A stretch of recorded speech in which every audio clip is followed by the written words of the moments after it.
morning, boys and girls. As you can see, it's a little bit more stormy here than it was when Pastor John gave his last sermon. But above the clouds, is the sun still shining? If you've ever been in an airplane, you know that as you pass through the cloud layer, up above those clouds, the sun is shining and it's blue skies. Well, when we lived in Walla Walla, my husband Mickey worked as a flight instructor while he was going to nursing school. And Walla Walla is in the very far southeast corner of Washington, and my parents lived in Bellingham, which is in the far northwest corner. And I asked Mickey if he could fly us there so we could visit them. Now, as we left Walla Walla, it was sunny and beautiful out, but as we traveled further west, it became more cloudy. You could see more and more clouds in the sky. Now I'd like you to get your airplane wings out, and let's fly around our rooms today, just one time around. Are you ready?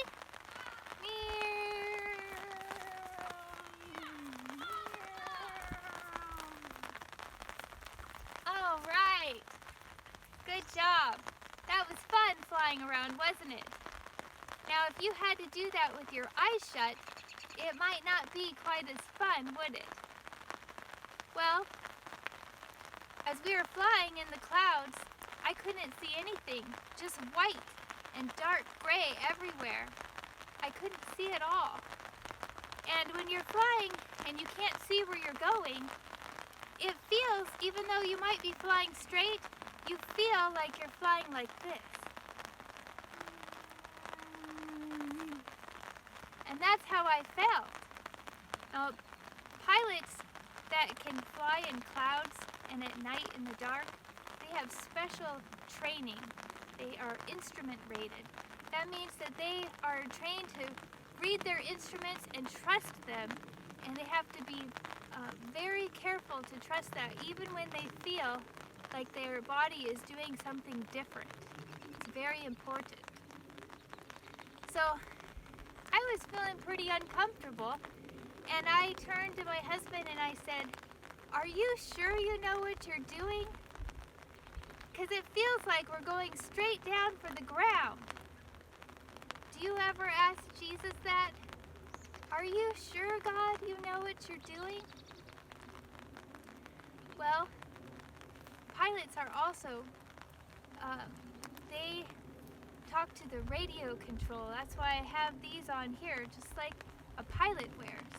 Before they go on a trip, they have to plan out, they do a flight plan, so they know exactly which route they're going to take to get to their destination. So he had made a flight plan, and he talks to the air traffic controller. Maybe you've been to the museum in Seattle, the flight museum, and they have a room there with windows that look out over the runway, and they have computer screens there that show all the airplanes on the screen that are in the air. And he talks to the air traffic controller because they will tell him, they'll give him permission to take off. They might tell him how high he can fly or how low, and even if he needs to change direction for a little while, temporarily, because they can see the big picture out there. Now we're on a journey in life, and do you know what our destination is? Heaven, right? And God is our air traffic controller, isn't he?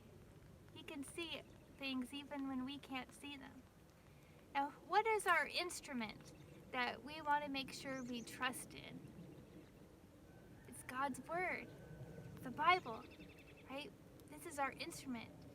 And we must trust in him and his words. And who's the pilot that we want sitting next to us in the cockpit, flying our airplane? That's Jesus. And so I just want to encourage you all with a Bible verse that it means a lot to me, and it reminds me of this story. It is Trust in the Lord with all your heart, and lean not on your own understanding. In all your ways acknowledge him, and he will direct your paths. That's Proverbs chapter 3, verses 5 and 6. So I can assure you that even when you can't see through the storms that you might travel through, you might not be able to see God working, or maybe you don't feel him working in your life. Trust that he's in control and he is there. Now this week I'd like you to sometime make a paper airplane. Mine's a little wet here now. I'm not sure if it's going to fly, but I'd like you to make one with your mom and dad.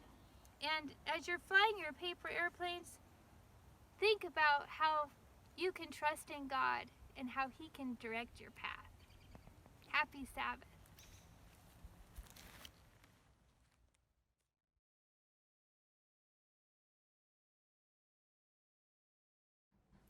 Because he lives, I can face tomorrow. Because he lives, all fear is gone. And now I know he holds the future. And life is worth I'm living just because